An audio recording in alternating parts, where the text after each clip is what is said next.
بسم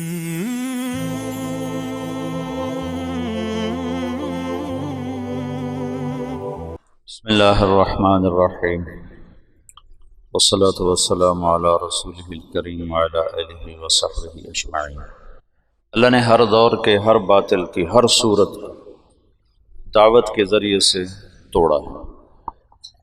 ایک ہی راستہ شروع سے رسول اللہ صلی اللہ علیہ وسلم تک اللہ تعالیٰ نے اپنایا، اس میں کوئی دوسرا راستہ ہمیں نظر نہیں آتا۔ قرن اول میں دعوت غالب ہے، پھر قرن ثانی میں دعوت غالب تو ہے لیکن ساتھ حکومتیں شامل ہو گئی ہیں، سیاست آ گئی ہے۔ قرن ثالث میں پھر یہ چیز مدھم ہونا شروع ہوئی کہ حکومت غالب آتی گئی، دعوتی جذبے مدھم پڑتے گئے، پھر آپس میں جنگیں عروج پر چلی گئیں۔ اللہ چاہتا تو نہ ہوتا، لو شاء اللہ لجعل الناس امۃ واحدہ، لیکن اللہ کی حکمت ہے کہ اس نے اختلاف کو باقی رکھا۔ اس میں اس کا امتحان ہے، اپنے بندوں کا امتحان ہے۔ تو اس دین کی حفاظت اللہ کو مطلوب تھی، تو اس کے قبل اس کے کہ لوگ ہوا پرستی میں گمراہ ہوتے، اور وہ شخصیات جو مجمع علیہ تھیں، اور وہ شخصیات جو ہماگیر تھیں، جن کا علم زندگی کے تمام شعبوں سے جو متعلق ضروریات ہیں ان سب پر ان کا علم حاوی تھا۔ ایک آدمی پورا مدرسہ ہوتا تھا۔ ایسے لوگ کم ہوتے جا رہے ہیں، ہوائے نفس بڑھتی جا رہی ہے، تو اللہ نے امت کو 4 مذاہب پہ جمع کر دیا۔ یہ اللہ کا تکوینی نظام تھا، نہ ابو حنیفہ، نہ مالک، نہ شافعی، نہ ابن حنبل رحمۃ اللہ تعالی علیہ، ان میں سے کسی نے بھی اس سوچ کے ساتھ اپنے علمی جہود کو نہیں اٹھایا تھا کہ لوگ ہمارے تابع ہوں گے، ہماری فقہ پر عمل کریں گے، ہمارے فتاوی پر عمل کریں گے۔ یہ عند اللہ قبول ہوئے۔ اللہ نے امت کو زیغ ضلال سے بچانے کے لیے، ہوا پرستی، نفس پرستی سے بچانے کے لیے اللہ تعالیٰ نے ایک اپنے تکوینی نظام کے ساتھ ان 4 پر امت کو جمع کر دیا۔ بہت تھوڑے اس میں سے باہر نکلے، بہت کم، ہر دور میں رہے لیکن بہت کم برائے نام، آج بھی وہ بہت تھوڑے ہیں۔ یہ جو انہوں نے نظام بنایا، اس کے پیچھے اللہ کی غیبی قدرت تھی۔ یہ کوئی تدبیر سے نہیں تھا کہ بھئی آگے یہ ہونے والا ہے تو ایسا کر دو کہ لوگ اس پہ آ جائیں، ایسا نہیں تھا۔ دین کی حفاظت کے لیے اللہ کا اپنا غیبی نظام چلا کہ سورج مغرب سے جب تک نہیں نکلتا اللہ نے اسے باقی رکھنا ہے۔ صفات جب مدھم پڑنے لگی تو اللہ نے اپنے بندوں پر تزکیہ نفس کے مختلف طریقے الہام فرمائے۔ یہ جو ایک وجہ لکھی جاتی ہے کہ پھر علماء میں دنیا طلبی پیدا ہو گئی تو پھر مشائخ نے یہ طریقے ایجاد کیے، یہ بات مجھے وزنی نہیں لگتی۔ علماء ہر دور میں تھوڑے ہوتے ہیں، اور اس دور میں اور بھی تھوڑے تھے، ایسے مدارس نہیں تھے، ایسے کھلے عام علم کا نظام نہیں تھا۔ علماء تو بہت تھوڑے، اور اس دور میں بھی تھکے سے تھکا عالم بھی کوئی دنیا کا طلبگار نہیں ہوتا تھا۔ میں آج تمہارے دورے کے بچوں کو کہہ رہا تھا کہ آج بھی جتنے ہمارے مدارس سے فارغ ہونے والے لڑکے ہیں، 100 میں 1 کوئی ہوگا جو اس دین سے دنیا چاہتا ہوگا، ورنہ اس گئے گزرے دور میں بھی ساری کمیوں کے باوجود وہ مخلص ضرور ہوتا۔ وہ اپنے 8-9 سال اس نے سو کے گزارے، اس کو ذرہ کی گردان تک نہیں آتی، لیکن میں پھرا ہوں، میرا تجربہ ہے، میرا مشاہدہ ہے، میرا کتابی نہیں ہے، کتاب سے نہیں، مشاہدہ ہے کہ 100 میں 99 آج بھی مخلص ہیں۔ عمل میں کوتاہ ہوں گے، ممکن ہے وہ نماز بھی نہ پڑھتا ہو، یہ بھی ناممکن، لیکن اس نسبت سے وہ دنیا چاہتا ہو، ایسا کوئی 100 میں 1 ہوگا۔ تو اس دور میں تو کوئی لاکھوں میں 1 ایسا ہوتا تھا، کوئی اس نسبت سے دنیا چاہتا ہو۔ یہ بھی اللہ کا ایک تکوینی نظام چلا، جیسے کہ مذاہب اربع کو اللہ نے وجود دیا تو وہ چار حضرات اس لیے نہیں بیٹھے تھے کہ اب ہوائے نفس ہے اور علم کا زوال ہے تو ہم ایک ترتیب بنا دیں، ایسی بات نہیں تھی۔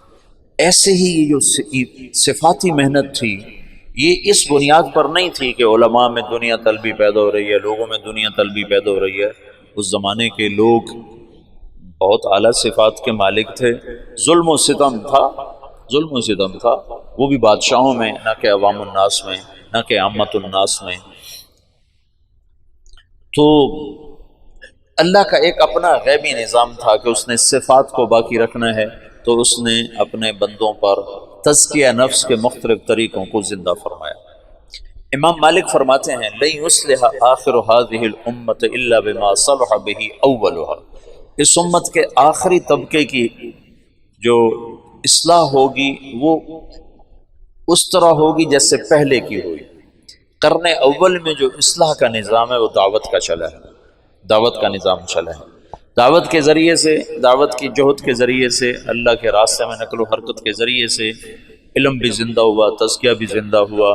پھر دعوت اجتماعی شکل میں ماند پڑی، تو پھر یہ آخری دور کی آخری کوشش ہے، اس کے سرے جا کر ملتے ہیں اوپر۔ جب اللہ سارے عالم کے لیے ہدایت کا فیصلہ فرمائے گا تو یہ دعوت کے سلسلے وہاں جا کے مل رہے ہیں۔ تو اس تھوڑی زندگی میں میں نہیں چاہتا کہ تم کسی کم درجے کی محنت میں لگ جاؤ۔ تمہارے پاس تھوڑے پیسے ہوں تو پھر تم روٹی کو ترجیح دو گے، تم کرتا بدلنے کو ترجیح نہیں دو گے۔ تمہارے پاس اتنے پیسے ہیں، یا روٹی کھا لو یا اپنا کرتا نیا خرید لو، تو تم کہو گے یا کرتے سے تو گزارا ہو رہا ہے، روٹی کے بغیر گزارا نہیں ہے۔ تھوڑے پیسے والا سوچ سمجھ کے اپنی طاقت کو خرچ کرتا ہے، تھوڑے پیسے والا سوچ سمجھ کے اپنے مال کو خرچ کرتا ہے۔ میرے عزیزو، ہمارے پاس زندگی تھوڑی ہے، سوچ سمجھ کے خرچ کرو، کہیں ایسا نہ ہو کہ غیر اولا میں لگ جاؤ۔ شیطان 6 راستوں پر 6 جگہ بیٹھتا ہے، شیطان 6 جگہ انسان کو گمراہ کرنے کے لیے 6 جگہ بیٹھتا ہے۔ ان میں ایک جگہ یہ ہے کہ جب وہ دیکھتا ہے کہ اسے کسی طرح بھی گمراہ نہیں کر سکا تو اسے پھر افضل سے ہٹا کر غیر افضل پر لانے کی کوشش کرتا ہے، یہ اس کی آخری محنت ہوتی ہے۔ کفر اور ایمان کے درمیان بیٹھتا ہے، سنت اور بدعت کے، جب وہ کفر میں نہیں مبتلا کر سکتا اور اس ایمان میں آتا ہے تو پھر سنت اور بدعت کے درمیان بیٹھتا ہے، اس کو بدعت میں مبتلا کرتا ہے۔ چونکہ مبتدع توبہ نہیں کرتا، کبائر والا تو توبہ کر لیتا ہے، پھر جب وہ اس کو بدعت سے نہیں ہٹا سکتا تو پھر کبیرہ گناہوں پہ لاتا ہے کہ کبیرہ گناہوں کا چسکا بھی آدمی کو ہلاک کر دیتا ہے۔ آج توبہ کروں گا، کل توبہ کروں گا، وہ کل آیا نہیں کرتی، آدمی لذتوں کا غلام ہو کے ایسے ہی مر جاتا ہے۔ جب وہ کبائر سے بھی بچ جاتا ہے تو پھر اسے اوروں کے عیب دکھانے میں مبتلا کر دیتا ہے اور اوروں کی کمیاں اچھالنے میں مبتلا کر دیتا ہے، اور جب وہ اس سے بھی بچ جاتا ہے تو پھر اسے عجب نفس میں مبتلا کرتا ہے۔ زوم خیش اعجاب المرء برائہ، اعجاب کل ذی رأی برائہ۔ جب وہ اس سے بھی بچ جاتا ہے تو پھر اسے غیر افضل میں لگانے کے لیے ایڑی چوٹی کا زور لگا دیتا ہے۔ اس وقت میدان میں دعوت سے افضل کوئی کام نہیں۔ تمہاری جوانی ہے، ہمارا زوال ہے، میں یہ چاہتا ہوں کہ تمہاری طاقت اس مبارک محنت میں لگ کر قیمتی بنے، ایسا نہ ہو غیر افضل میں لگ کر تم کل قیامت کے دن اس بات پہ حسرت کر رہے ہو، ہائے یہ کر لیا ہوتا تو آج زیادہ نفع کما لیا ہوتا۔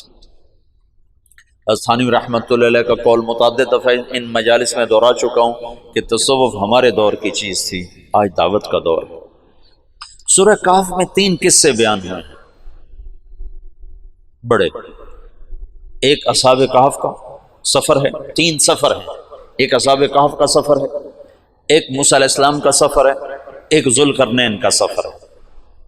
اصحاب کہف کا سفر ہے خانقاہی نظام کے مشابہ، موسیٰ علیہ السلام کا سفر ہے مدرسوں کے نظام کے مشابہ، اور ذوالقرنین کا سفر ہے دعوت اللہ کا، دعوت اللہ کا۔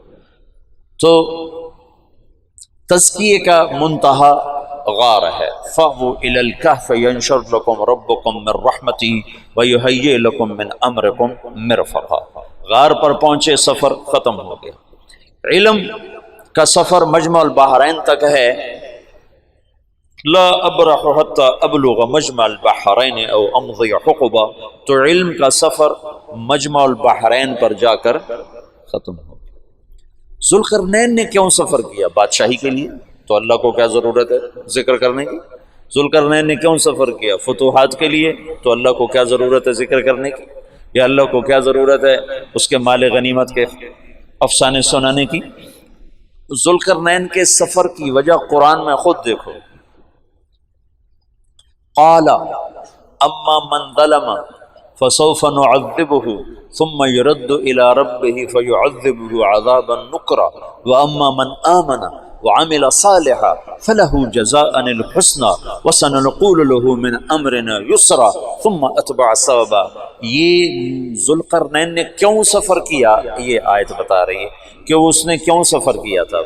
فتوحات کے لیے نہیں، ملک گیری کے لیے نہیں، مال غنیمت کے لیے نہیں، بڑا بادشاہ کہلانے کے یا ذا القرنین اما ان تعذب و اما ان تتخذ فیہم حسنا قال اما من ظلم فسوف نعذبه ثم يرد الى ربه فيعذبه عذابا نكرا واما من آمن، ایمان لاؤ ہے، دعوت اس آیت سے میں استنباط کر رہا ہوں دعوت کا، کہ دعوت کا منتہا مطلع الشمس سے مغرب الشمس ہے، اور مغرب الشمس سے مطلع الشمس حتی اذا بلغ، کیا ہے مطلع الشمس حتی اذا بلغ مغرب الشمس حتی اذا بلغ مطلع الشمس۔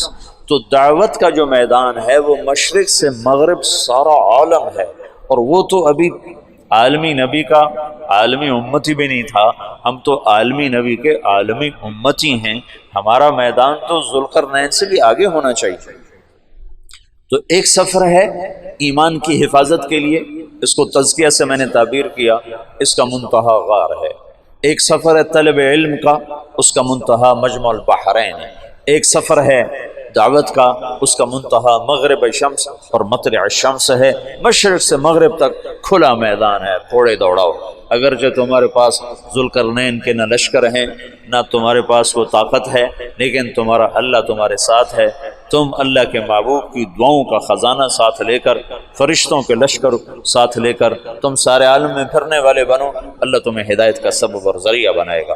تو یہ تین جو الفاظ ہیں نا، فاووا الی الکہف حتی ابلغ مجمع البحرین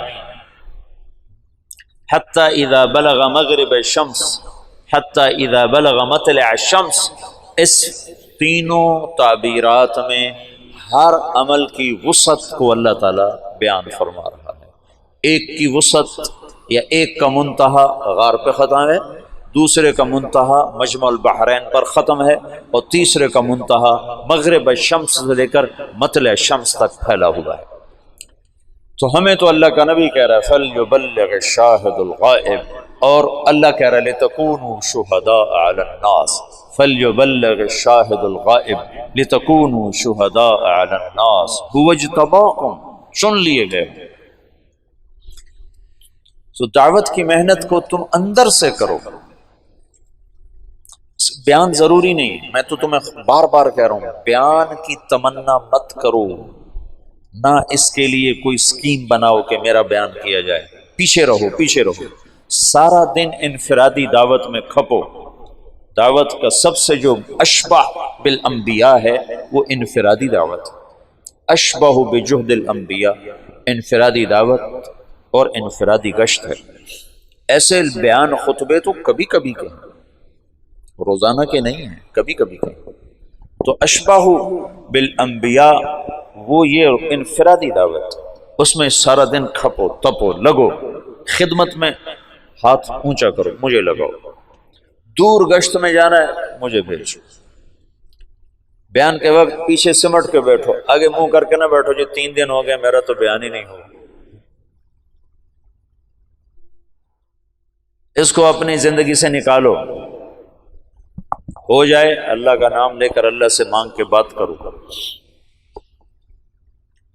درد خنجر لگے کسی کو تڑپتے ہیں ہم امیر، درد جو مولانا الیاس صاحب کے سینے میں تھا اس نے لوگوں کو نکالا، بیان نے کہاں نکالا؟ بیان کرنا تو انہیں آتا ہی نہیں تھا. تو مولانا یوسف صاحب خطیب تھے، ان کے خطبات نے پھر آگ لگائی، اس میں کوئی شک نہیں. لوگوں کے اندر ایمان کی بجلیاں بھر دی انہوں نے. بولتے تھے تو مولانا احسان صاحب نے فرمایا ہمیں یوں لگتا تھا کہ ہم ایسے اوپر نہیں دیکھتے تھے، کہ لگتا تھا جیسے اللہ ہمارے سروں پہ آ چکا ہوگا. یہ کیفیت بن جاتی تھی جب وہ اللہ کو بیان کرتے تھے. ایسے نہیں دیکھا جاتا تھا. تو وہ توحید کو انہوں نے بیان کیا نا. مولانا غلام اللہ خان قاضی عبد القادر صاحب بڑے عجیب آدمی تھے. تزکیہ اور تبلیغ دونوں کو جمع کرنا ہر ایک کا کام نہیں ہے. سبحان اللہ، عجب عجب. مولانا غلام اللہ خان صاحب سے کہنے لگے آپ کہاں توحید بیان کرتے ہیں؟ جو مشہور تھے جماعت التوحید اشاعت التوحید والسنہ، کہنے لگے آپ کہاں توحید بیان کرتے ہیں؟ آپ تو توحید کے مسائل بیان کرتے ہیں، یہ شرک وہ شرک، یہ شرک وہ شرک. توحید تو مولوی یوسف بیان کرتا ہے کہ اللہ سے ہوتا ہے. تو مولانا غلام اللہ خان صاحب نے پھر مولانا یوسف صاحب کا بیان سنا تو کہنے لگے آج مسلمان ہوا، آج مسلمان ہوا. تو کلمے کا موضوع ہے یقین کی تبدیلی. کہ تم سارا دن دعوت دو گے تو تب تمہارے اندر یہ کیفیت پیدا ہوگی. چوتھے دن تمہارا بیان ہو، کیسے یہ کیفیت بن سکتی؟ بیان بھی تم 15 منٹ کرو گے تو تمہیں نیچے سے گھڑی دکھائیں گے بس کرو بس کرو. تو تم اس میں کیسے اپنے جوہر دکھا سکتے؟ اپنے جوہر دکھاؤ انفرادی دعوت. نماز کا تو یقین کا ابتدائی درجہ ہے کہ حلال اسباب پہ قناعت کرو، حرام چھوڑ دو. اور اعلیٰ درجہ ہے اسباب کا عدم وجود تمہارے لیے برابر ہو جائے. نماز کا ادنا درجہ ہے کہ تم تکبیر اولا صف اول کے اہتمام کرنے والے بن جاؤ، اور تمہاری تکبیر اولا چھوٹے، رکعت چھوٹے، تمہیں درد اٹھے، تمہیں نقصان کا احساس ہو. اور اعلیٰ درجہ ہے اقم الصلاۃ لذکر، کہ نماز پڑھ میری یاد میں گم ہو کر. علم کا ابتدائی درجہ ہے تمہیں حدود شریعت معلوم ہو، اور اس کا اعلیٰ درجہ ہے کہ اس وقت میں اللہ مجھ سے کیا چاہتا ہے، حال کے امر کو پہچاننا. اس کو فقیہ کہتے ہیں. مولانا یوسف صاحب فرماتے تھے فقیہ وہ ہے جو حال کے امر کو پہچاننا. اس وقت اللہ کے کون سے حکم میں لگنے سے اللہ سب سے زیادہ راضی ہوگا، یہ پہچان. اور تبلیغ میں فضائل کا علم ہے، مسائل کا نہیں ہے. مسائل کی طرف متوجہ کیا جاتا ہے. فضائل اس لیے ہیں، اس لیے ایک ہی کتاب کو پڑھا جاتا ہے کہ تبلیغ میں علم کا موضوع تاثر ہے. تاثر کہ تمہیں اللہ اس کے رسول کی بات تمہارے دل پر اثر کرے، اثر، اور وہ تمہیں عمل پر کھڑا کرنے کا سبب بنے. 40 دن جو تکبیر اولا سے نماز پڑھے گا اس کو 2 پروانے ملیں گے، ایک نفاق سے بری ہونے کا، ایک جہنم سے بری ہونے کا. تم نے کب سے یہ حدیث سنی؟ اگر تمہیں یہ جذبہ نہیں نصیب ہوا کہ میں 40 دن تو پورے کر لوں تو تم نے یہ حدیث نہیں سنی. اگر انہیں پہلی صف کا پتہ چل جائے تو یہ گھسٹ کر آئیں اور لڑائیوں سے جگہ حاصل کریں. اگر تمہیں پہلی صف کا شوق نہیں نصیب ہوا تو تم نے یہ حدیث نہیں پڑھی. تو مسائل کا علم موضوع نہیں ہے تبلیغ کا. تبلیغ کا موضوع فضائل ہیں، فضائل ہیں. ان کو بار بار سن کر ان کے تأثر سے قدم اٹھانا. اب یہ تأثر ہے لن تنالوا البر حتى تنفقوا مما تحبون. تو ابو طلحہ کہتا ہے بیرحا سب سے زیادہ محبوب ہے اللہ کے نام پہ صدقہ. اللہ کے نام پہ صدقہ. عبداللہ بن عمر کو ایک رومن باندی سے عشق تھا، محبت نہیں تھی، عشق تھا. جب یہ آیت سنی تو نافع سے اس کی شادی کر دی، اپنے غلام نافع سے اس کی شادی کر دی. عمر بن عبدالعزیز جب خلیفہ تھے تو ان کی بیگم کی ایک باندی تھی، تو ان سے انہیں عشق ہو گئی. جب خلیفہ نہیں تھے تو اپنی بیوی سے کہتے یہ باندی مجھے ہدیہ کر دیں، وہ اپنے اس سوکن پنی کی وجہ سے انکار کرتے تھے۔ جب یہ خلیفہ بن گئے تو ان کی بیوی نے اس کو پورا تیار کر کے آ کر پیش کیا کہ یہ آپ کی خدمت میں ہدیہ۔ او ہو، عمر بن عبدالعزیز ہل کے رہ گئے، کہنے لگے تو کہاں سے آئی تھی؟ کہا مجھے عبد الملک نے کوفے میں ایک آدمی سے زبردستی خریدا تھا اپنی بیٹی کو دینے کے لیے، تو کہا اس کو اس کے مالک کے پاس لوٹا دیا جائے، یہ تو بیع جائز نہیں ہے۔ تو وہ کہنے لگی این وجدک یا امیر المومنین، امیر المومنین تیرا مجھ سے عشق کہاں گیا؟ کہنے لگے وہ پہلے سے بھی زیادہ ہے، لیکن تمہیں اللہ پہ قربان کرتا ہے۔ تاثر، یہ تاثر تمہارا نہیں بنا ہوا۔ چلو باقی انشاءاللہ پھر کل بتائیں۔